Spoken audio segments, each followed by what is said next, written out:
5절 말씀입니다. 다 찾으셨으면 제가 봉독해 올리겠습니다. 살아계신 하나님의 말씀입니다. 나는 세상에 더 있지 아니하오나 그들은 세상에 있사옵고 나는 아버지께로 가옵나니 거룩하신 아버지여 내게 주신 아버지의 이름으로 그들을 보전하사 우리와 같이 그들도 하나가 되게 하옵소서. 내가 그들과 함께 있을 때에 내게 주신 아버지의 이름으로 그들을 보전하고 지키었나이다. 그 중에 하나도 멸망하지 않고 다만 멸망의 자식뿐이오니 이는 성경을 응하게 함이니이다. 지금 내가 아버지께로 가오니 내가 세상에서 이 말을 하옵는 것은 그들로 내 기쁨을 그들 안에 충만히 가지게 하려 함이니이다. 내가 아버지의 말씀을 그들에게 주었사오매 세상이 그들을 미워하였사오니 이는 내가 세상에 속하지 아니함 같이 그들도 세상에 속하지 아니함으로 인함이니이다. 내가 비옵는 것은 그들을 세상에서 데려가시기를 위함이 아니요 다만 악에 빠지지 않게 보전하시기를 위함이니이다. 아멘. 아멘. 네, 사랑하는 성도 여러분, 지난밤에 잘 주무셨습니까? 네. 시끄럽지 않으셨어요? 네. 요즘 여러분들이 제일 즐거워하는 일이 무엇입니까? 여러분들이 제일 재밌어하는 일이 무엇입니까? 축구를 좋아하시는 분들은 어제 새벽 늦게까지 또 축구 응원하시고 늦잠 주무셔서 피곤하지 않으신지 모르겠습니다. 네, 결과는 다소 아쉽긴 합니다. 그렇지만 잘했다고 생각을 합니다. 여러분, 골프를 좋아하시는 분들은 어쩌면 지난번에 친 그 베스트 샷의 그 진한 여운이 아직 손끝에 남아있는지 있지는 않은지 모르겠습니다. 반려동물들을 좋아하시는 분들은 그 새로운 강아지나 고양이의 그 애교가 지금도 여러분 눈에 그려지지 않습니까? 저는 개인적으로 시간이 없어서 아이들하고 잘 그렇게 놀아주지 못하지만 아이들과 잠깐 노는 시간이 요즘 저에게 가장 큰 재미입니다. 제가 이렇게 얘기하면 아이를 잠깐씩만 봐서 그렇다라고 이야기하시는 분들이 많습니다. 네. 어제 저녁에도 제가 집에서 설교를 이제 마무리하고 그러고 이제 거실에 있는데 화장실에 가서도 이렇게 큰 일을 보면서 이렇게 앉아 있는데 문을 열고 있는 거예요. 그렇게 하면서 이제 저하고 이제 눈이 마주쳤는데 저에게 이렇게 갑자기 눈으로 이렇게 막 윙크도 하고 막 손으로 이렇게 하트도 하고 앉아서 이렇게 막 온갖 애교를 부리는 거예요. 여러분 상상이 되시죠? 예, 여러분 자녀들과 그렇게 즐거우시죠? 개인적으로 지난 교회에서 부교육자들이 많아서 설교할 기회가 많지 않았습니다. 그래서 하나님께 조금 투덜댔어요. 하나님, 나도 설교하고 싶다. 주님께서 갑자기 우리 교회를 옮기시고 감당하기 벅찰 정도로 부어주셔가지고 행복하게 사역 잘 감당하고 있습니다. 오늘 예수님께서는 우리가 다른 것으로 인한 기쁨이 아닌 하나님으로 인한 기쁨, 예수 그리스도로 인한 기쁨이 충만하기를 간구하고 있습니다. 예수님께서는 세상으로부터 하나님께서 우리를 지켜주시기를 원하시고 또한 우리에게 그렇게 예수님을 믿는 기쁨, 하나님을 힘으로 살아가는 그 삶의 기쁨이 충만케 되기를 오늘 이렇게 간구하시는 것이죠. 자, 오늘 예수님께서 이제 떠날 시간이 다 되었어요. 예수님께 이제 대화하시고 기도하시면 이제 십자가로 가시는 시간이에요.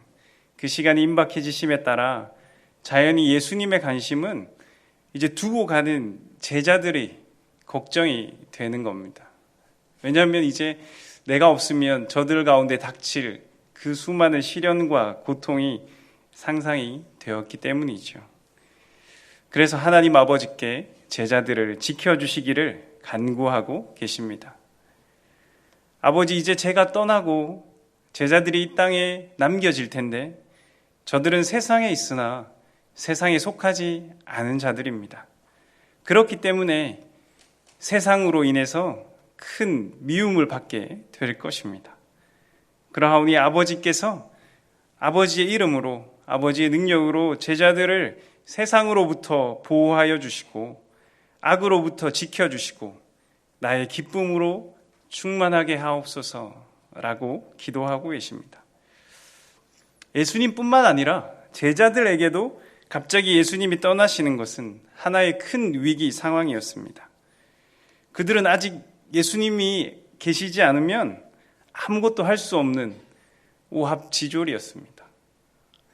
우리가 알다시피 예수님은 그 떠나실 때 그 제자들의 모습, 그냥 도망가기 바쁘고 피하기 바쁘고 외면하기 바쁜 그들의 모습이었는데, 그들이 지금 예수님이 떠나는 순간 얼마나 마음을 졸이고 근심 걱정에 쌓여 있는지 예수님께서 잘 알고 계셨습니다.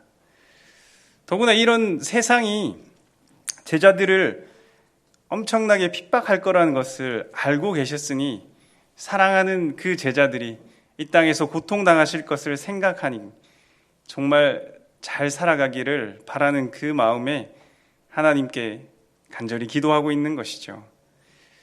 오늘 예수님은 가장 먼저 하나님께서 제자들을 온전히 보존해 주시기를 간구합니다. 그렇죠. 제가 이제 올해 나이가 이제 40을 넘어서 좀 초반인데요. 그럼에도 불구하고 아침을 먹었는지, 차를 조심하는지 그런 걱정들을 지금도 제 어머니는 마치 저를 초등학생 아이처럼 생각하시듯이 말씀하고 계세요. 예수님께 제자들이 꼭 그런 것 같아요. 물가에 내놓은 아이들 같이 공생의 기간 동안 늘 함께 하시며 예수님께서 아버지의 이름으로 모든 것들을 물리치시고 공급해 주시고 지켜주셨듯이 그 기억이 이제 내가 제자들을 남겨두고 떠나야 하니 얼마나 마음이 불안하겠습니까? 그리고 하나님께 기도하고 기도하는 것이죠. 자신이 세상에서 없어져도 아버지께서 성령을 보내주셔서 이 제자들을 미움받는 세상으로부터 잘 지켜주시기를 기도하는 것입니다. 세상은 제자들을 미워합니다. 세상은 예수님을 미워하듯이 제자들을 미워할 것입니다.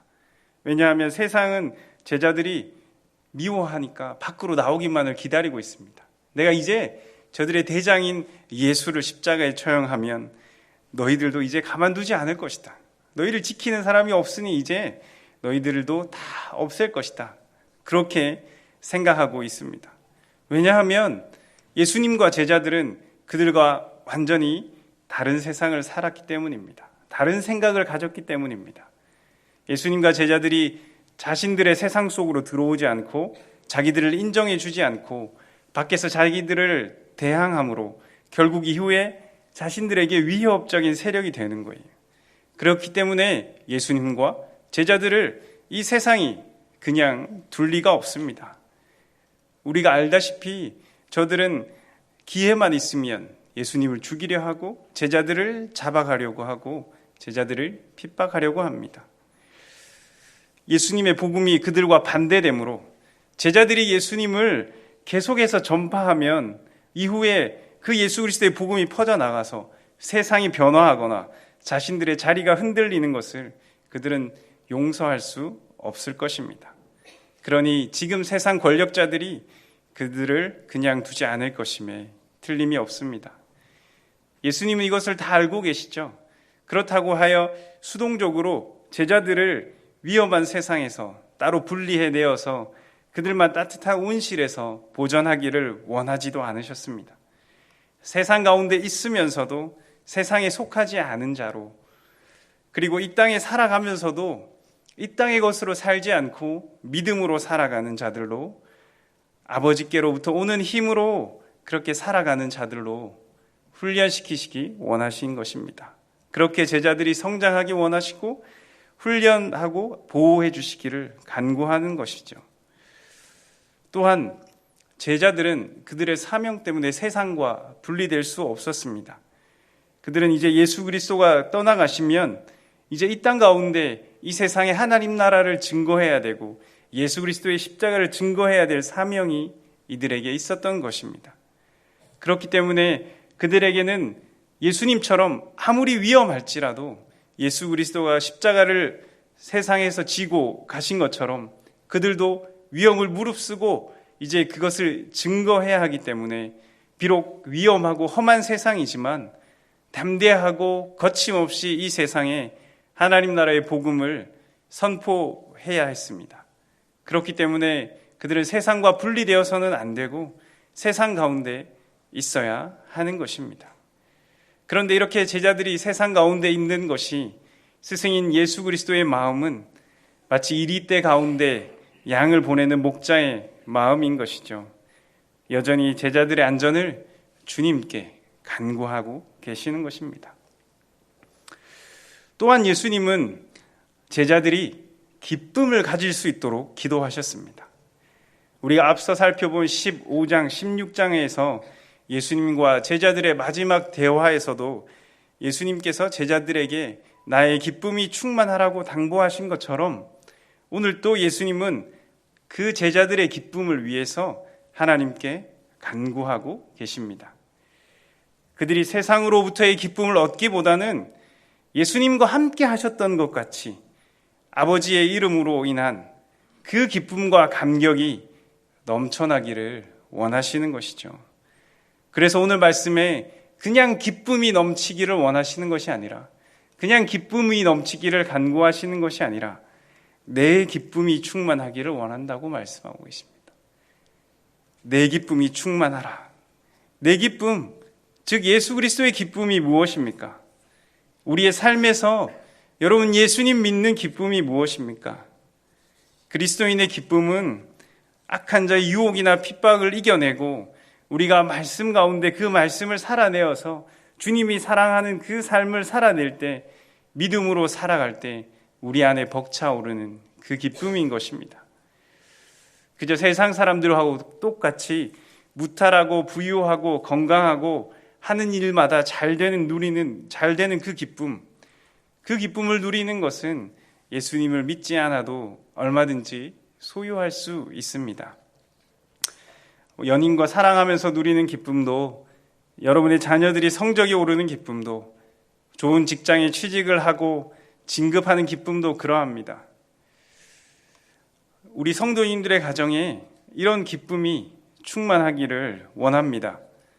그런데 또 더 원하는 것은 지금 말씀하는 이 기쁨보다 한 단계 더 뛰어넘는 예수 믿는 그 기쁨이 넘쳐나기를 간구하시는 것입니다. 예수님은 지금 십자가를 코앞에 두고 있습니다. 그런데도 기쁨을 여전히 말하고 계십니다. 로마 감옥에 갇힌 사도 바울도 여전히 기쁨을 이야기하고 있습니다. 빌립보서 1장 18절 말씀입니다. 거칠애로 하나 참으로 하나 무슨 방도로 하든지 전파되는 것은 예수 그리스도니 이로써 나는 기뻐하고 또한 기뻐하리라. 그리고 자기와 같이 빌립보 교회 성도들도 자신의 동일한 기쁨, 복음에 합당하게 살아간 자들, 그렇게 하나님으로부터 오는 힘을 얻고 살아가는 그 기쁨을 경험하기 원한다고 편지하고 있습니다.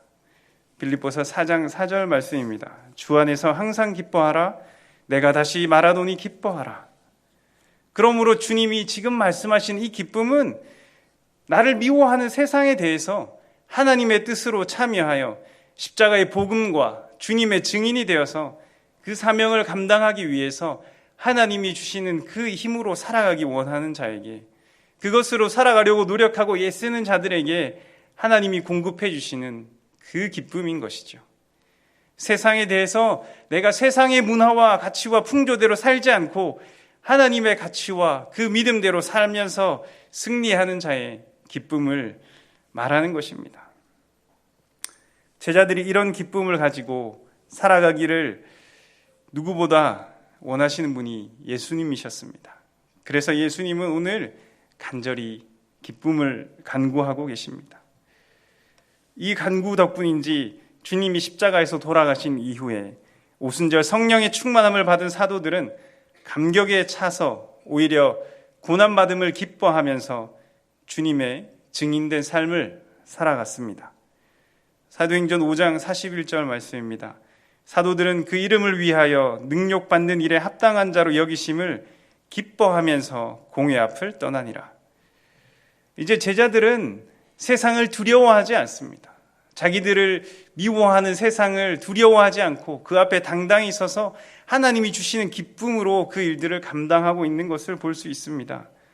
그렇다면 제자들이 이러한 기쁨의 삶을 살 수 있는 이유는 무엇입니까? 알다시피 우리 주님의 제자들은 정말 별 볼 일 없는 그러한 사람들이었습니다. 그들은 기뻐하기는커녕 예수 이름을 한마디도 입 밖으로 꺼내지 못해서 집 밖으로 나가지 못하고 두려워서 벌벌 떨고 있었던 사람들이었습니다. 그러나 그랬던 이들이 오히려 예수 이름을 위하여 고난받고 모욕당하는 일에 자격 얻게 된 것을, 내가 참여할 수 있게 된 것을 기뻐할 수 있는 이유는 오로지 성령님 때문입니다. 오순절 날에 성령께서 제자들에게 강림하심으로 이들이 완전히 변화된 것이죠.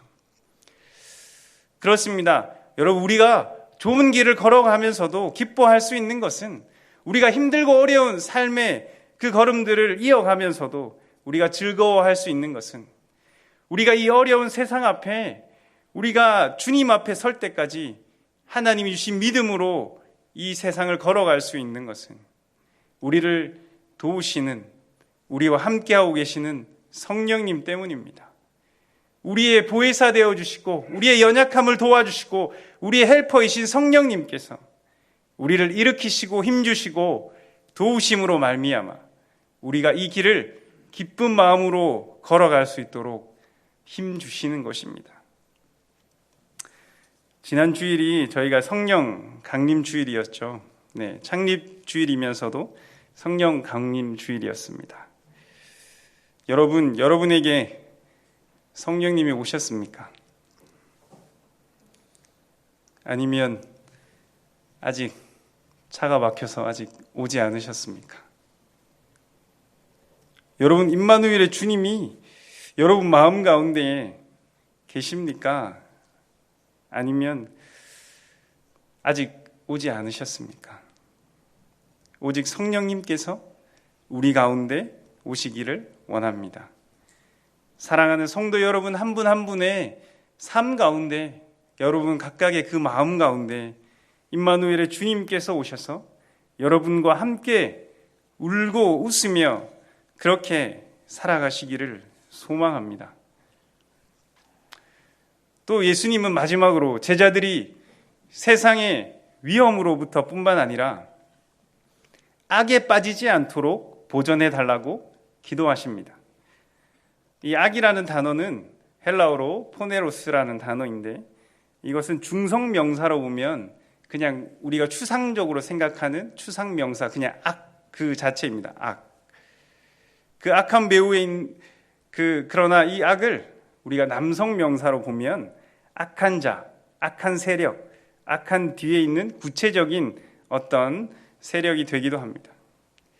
그런데 이 요한복음을 쓴 요한은 주로 이 단어를 사탄에게 적용하고 있습니다. 즉 남성 명사로 본다는 것이죠. 이것을 감안하면 지금 예수님은 제자들이 악한 자인 사탄에게 빠지지 않고 이기는 자가 되게 해달라고 아버지에게 간구하는 것입니다. 여러분, 악한 자, 즉 사탄이 여러분 우리에게 가장 원하는 것이 무엇일까요? 악한 자가 우리에게 가장 원하는 것이 무엇일까요, 여러분? 우리로 하여금 유혹에 빠뜨려 죄를 짓게 만들거나 과욕을 부려 일이 잘못되게 한다거나 우리가 큰 좌절이나 아픔 가운데 있어서 낙심하거나 절망하게 하는 그 이유가 무엇일까요? 그 이유는 다른 것 아니라 우리로 하여금 하나님을 바라보지 못하게 하는 것입니다. 하나님께로 우리를 멀어지게 하는 거예요. 이 악한 자가 가장 원하는 것은 우리 삶의 하나님을 분리해 내는 것입니다. 우리를 좌절케 하고 낙심케 하고 섭섭하게 하고 서운하게 하고 그 모든 이런 일련의 과정들을 통해서 우리가 하나님께로부터 떨어지기를 원하는 것입니다. 하나님은 이것을 원치 않으시죠. 주님은 말씀으로 우리가 이것들을 물리쳐 이겨내기를 원하십니다. 범사에 감사하고 항상 기뻐하라. 우리 주님은 어떤 상황에서라도 우리와 멀어지는 것을 원치 않으시죠. 우리를 붙들고 있는 그 손을 절대 놓지 않으실 분이십니다. 우리가 이것을 신뢰해야 하는 것입니다. 설령 우리가 죄의 유혹에 넘어졌을 때라도 괜찮아. 그래도 나한테 와야 돼. 넘어지더라도 나한테로 와야 해라고 말씀하시죠. 우리가 원치 않는 질병과 아픔 가운데 낙심해 있을지라도 나의 뜻은 지금과 너의 모습이 다가 아니야. 나는 너를 응원하고 지지한다. 말씀하십니다. 우리가 지금 너무 사업이 잘 되고 잘 나가는 가운데 있을지라도, 그래서 이제 하나님이 필요 없다라고 이야기할지라도 그 속에서 그 속임에 빠져들지 말고 우리는 늘 하나님 가운데 가까이 해야 하는 것입니다. 이런 악마와 주님의 줄다리기 가운데 요한 사도는 우리에게 하나님의 말씀이 있으므로 우리가 이미 사탄과의 싸움에서 승리하였다고 말하고 있습니다. 요한 1서 2장 13절로 14절 말씀입니다. 아비들아, 내가 너희에게 쓰는 것은 너희가 태초부터 계신 이를 알았으며, 청년들아, 내가 너희에게 쓰는 것은 너희가 악한 자를 이기었음이라. 아이들아, 내가 너희에게 쓴 것은 너희가 아버지를 알았으며, 아비들아, 내가 너희에게 쓴 것은 너희가 태초부터 계신 이를 알았으며, 청년들아, 내가 너희에게 쓴 것은 너희가 강하고 하나님의 말씀이 너희 안에 거하시며 너희가 흉악한 자를 이기었음이라. 그렇습니다. 주님이 십자가에서 이루신 그 승리를 우리의 것으로 받아 누리는 길은 하나님이 우리 안에 거하시는 것이라고 합니다. 하나님의 말씀이 우리 안에 충분히 거할 때에 우리가 흉악한 자를 이기었다라고 선포하는 것이죠. 여러분, 우리 성령의 검인 하나님의 말씀이 우리 안에 풍성하면 악한 자가 두려워서 떨며 쫓겨가는 것입니다. 히브리서 말씀에 하나님의 말씀은 예리한 검이라고 이야기합니다. 우리의 혼과 영과 골수까지 다 쪼개어내어서 하나님이 싫어하는 것들은 다 제거해 주시고 세상의 어떤 악한 것들도 다 물리치는 것입니다. 그러하기에 여러분, 시편 말씀에 청년이 무엇으로 그의 행실을 깨끗하게 하리까라고 물었을 때 대답은 한결 같습니다. 주의 말씀만 지킬 따름입니다. 주의 계명에서 떠나지 말게 하여 주옵소서. 주의 말씀을 내 마음에 두었나이다 라고 고백합니다. 여러분, 말씀을 우리 안에 거할 때 우리 안에 하나님으로 인한 승리가 있습니다. 여러분, 힘들고 어려운 상황 가운데서도 도저히 이해되지 않는 일들 앞에서도 여러분, 범사에 감사하고 항상 기뻐하라. 이와 같은 말씀으로, 하나님의 말씀을 믿음으로 우리가 붙잡아야 하는 것입니다. 나의 상황과는 전혀 상관없는 감사와 기쁨의 고백일 수 있습니다. 생뚱맞다고 여러분 이야기할 수도 있죠. 전혀 어울리지 않는다라고 이야기할 수 있습니다. 상황은 어둡고 춥고 외롭지만 주님으로 인해 우리가 감사하기로 결정하십시오. 주님으로 인해 그냥 기뻐하기로 결단하는 것입니다. 그렇게 우리가 말씀으로 우리를 충만케 할 때, 우리가 믿음으로 충만케 할 때 우리에게 예수 믿는 그 기쁨이 있는 것입니다. 그리고 그 기쁨이 우리를 믿음의 길로 인도해 주시고 이끌어 가는 것입니다. 여러분, 태산 같은 문제가 내 앞에 있습니까? 여러분, 아차하면 내가 낭떠러지로 굴러 떨어질 것 같은 그런 죄의 유혹이 내 앞에 있습니까? 아니면 사망이 나를 집어삼킬 듯이 힘들고 어려운 질병이 내 앞에 있습니까? 한 치 앞도 보이지 않는 그 어둠 속에서 우리가 하나님을 찾고 있을 때, 하나님 보이지 않을 때라도 우리 안에서 주님을 믿음으로 할렐루야 노래 부르는 그 가슴 벅찬 기쁨이 우리 안에 있기를 소원합니다. 하늘의 영광이 내 마음에 차고 넘쳐서 그냥 주님의 이름만 불러도, 예수님의 이름만 불러도 우리 안에 주님으로 인한 기쁨이 넘치기를 소원합니다. 그래서 다윗 왕이 이렇게 고백합니다. 시편 4장 7절입니다. 주께서 내 마음에 두신 기쁨은 그들의 곡식과 새 포도주가 풍성할 때보다 더하니이다.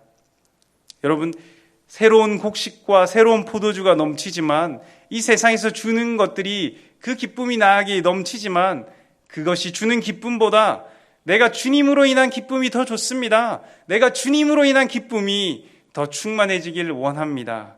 그렇게 자신 있게 선포할 수 있는 저와 여러분이 되시기를 소망합니다. 우리 이 시간에 말씀을 위해서 잠깐 기도하겠습니다.